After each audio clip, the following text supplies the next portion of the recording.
Trudeau recently released some new updates to the Canadian Emergency Response Benefit. And today in this video, we're going to talk about what are these updates so you can know if you or your loved ones are able to apply for this benefit now. And these new updates open the doors for millions of more Canadians who are either earning less income or have lost their income completely to be able to be eligible for this benefit now. If you haven't seen my previous video on 12 things that you need to know about CERB before applying, click on the link right up here. Now smash that like button, eh?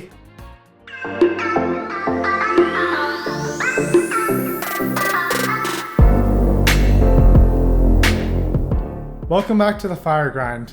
My name is Daniel, and on this channel we talk about personal finance, and we focus on stock market investing as how we can achieve financial independence.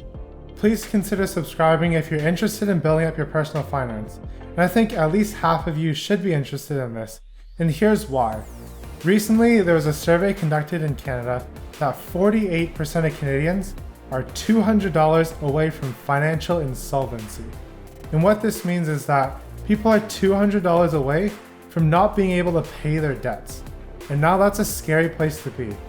So if right now you look at the view count on this video, and you take half that number, that's how many people who have watched this video who are about $200 away from bankruptcy.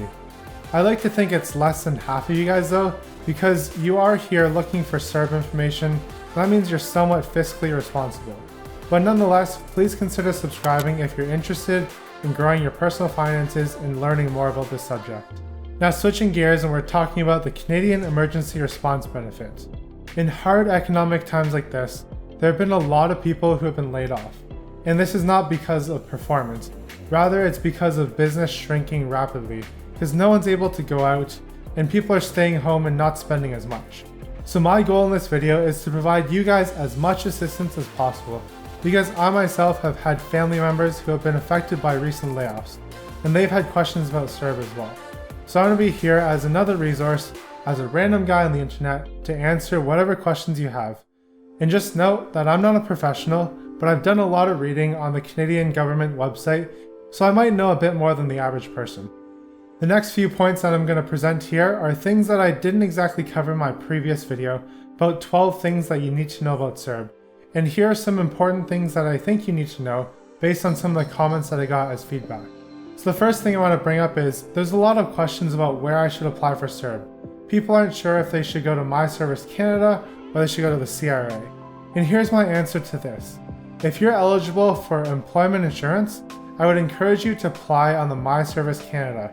Once you apply through the My Service Canada account, you're going to have to give them either 2-week updates or 4-week updates. If you give them 2-week updates, you're going to get $1,000 every 2 weeks. If you give them 4-week updates, then you're going to get $2,000 every 4 weeks. So if you want small installments of money, then do the 2-week update option. Otherwise, if you want to do less work, just give an update every 4 weeks. And again, once this CERB benefit runs out, it's going to roll you over into your EI. And CERB does not impact the period of which you're eligible for EI. If you're not eligible for employment insurance, then by all means go apply to the My CRA account. And this method of applying is dead easy. It's literally 3 screens, and I've done it myself. I didn't click the submit button though, so I didn't shortchange CERB. But I wanted to see how easy it was for any average Canadian to apply through the My CRA account. And if you're totally lost and you really want to speak to someone, the phone lines are always open. Just pick up your phone and call CRA. However, just note that the phone lines are probably fairly busy and you might not be able to get through. If you're still not sure where you should apply, I have a link down below which directs you to one of the government websites, and they ask you a few simple questions and they'll tell you where you should apply based on your answers. Another thing I want to clarify is that if you're at all unable to work because of this pandemic, so let's say you're quarantined because you came back from another country, or you think you have the virus, you're self-quarantining yourself, or you're actually infected with it, your family member might be infected with it, and therefore you're self-quarantining, or you're also assisting them in taking care of them, or your children are unable to go to school, or any dependents, like maybe you've got a disabled adult son and they're not able to receive the services that they normally receive, and therefore you're stuck at home caring for them, you are able to apply for CERB. Just make sure you meet this criteria that you have been affected by the pandemic and therefore you're unable to go to work. It's not because you voluntarily quit your job. If you have received a double payment, there's a lot of confusion about this out there. Some people have received two $2,000 payments, others have received maybe $1,500 and $2,000. And these are possible double payments by the government. If you don't think you deserve this money because they paid you too quickly and you think they're a double payment by the government, the best advice I have for you right now is to just set that money aside in a high interest savings account. And if you want more detail on that, just click the video right up here. And the Canadian government will eventually come back for the money. And I highly doubt they're going to charge interest because there's so many Canadians who have made this innocent mistake because they freaked out and didn't know if they should apply on the My CRA site or the My Service Canada account. So this is an honest mistake and the Canadian government realizes this, and they're in the business of helping you get through this tough time. So why would they make it even tougher on you by charging you interest? For those of you who got double CERB payments and want to return it, here are the details which you can follow to return your CERB payments. So the last thing I want to clarify, which I also had questions myself, is that what happens if you get a job during one of your CERB periods? So let's say on April 11th you applied for CERB, you got your $2,000 on April 14th, and maybe on April 31st you found a job. And the question is, are you able to hold on to the CERB payment? Because CERB has stated that in the 4-week period, you're not supposed to hold a job or bring in any sort of income.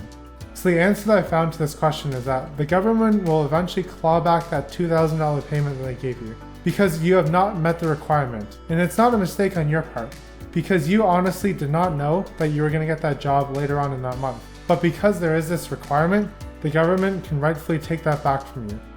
However, there's a silver lining in all this with the most recent update. If you make less than $1,000 in a 4-week period, you are eligible for CERB. So now let's dissect this point of if you're in less than $1,000 within the 4-week period, you're eligible for CERB. So now this has opened the doors up for those who are part-time workers who are earning less than $1,000 in a 4-week period. So that can be anyone who works part-time at a grocery store, or maybe you're working part-time at a store like Canadian Tire or Best Buy who's just doing curbside pickup and your hours have been reduced. Or maybe you work at a long-term care home and your hours have been reduced significantly because you're not allowed to jump from one home to another. You have to stick to that one home so your hours are reduced. You're eligible for CERB now because you earn less than $1,000. And for those of you who work in a long-term care home, you may be included in a new policy update that's going to eventually roll out. And today, the Prime Minister spoke with the premiers, so I believe they're going to release more updates possibly on Friday this week for those of you who work in the medical field or maybe grocery stores even. In this update was loosely mentioned that if you're an essential worker, and they will release this list of what they deem as essential workers, you're eligible to get some sort of salary top-up for working during this time. And I think this is very fair because you are still working and providing value to the Canadian economy. So you should be able to be compensated totally a little higher than those who've got fully laid off and aren't able to contribute to the economy. If you want to get more news on that, again, I'm going to throw a link in the description below so you can check that out. The next update that the Canadian government has provided is that if you've exhausted your employment insurance in this following date range from December 29th, 2019 to October 3rd, 2020, and yes, that's in the future. So if your EI ends anywhere from basically beginning of 2020 to October 3rd of 2020, you're eligible to apply for CERB after those employment insurance benefits have run out. The last update I have here is regarding your second, third, and fourth CERB payments. If you earn less than $1,000 in these 4-week periods, you're also eligible to apply for CERB in these periods. So that is, if you found a part-time job and maybe you're only working 10 hours a month and you're earning maybe $200, you're still able to apply for CERB and receive the full $2,000 amount. And just one more thing to note, for those of you who are students, or maybe those of you who are receiving some sort of pension from a company, these earnings from your pension or student bursaries or loans are not counted towards your income, nor are scholarships. And one last thing I want to say here is, if you've recently faced layoffs, I'm truly deeply sorry for what's happened in your life. And I just want to help you guys. If you have any questions shoot me an email or just leave a comment down below. Also, you can check out my Instagram. I'm just gonna put that up here if you want to follow me there. You can also send me a DM, and I'd be happy to answer any questions that you have. And in this period of uncertainty, make sure that you spend your money wisely. So don't spend it all, but make sure that you take some of that portion of your CERB or EI and set it aside for savings if you can. And I understand some of you might have a lot of children that you need to feed and you're not able to do that. But for those of you who are able to do that, manage your money wisely because it's going to go a long way.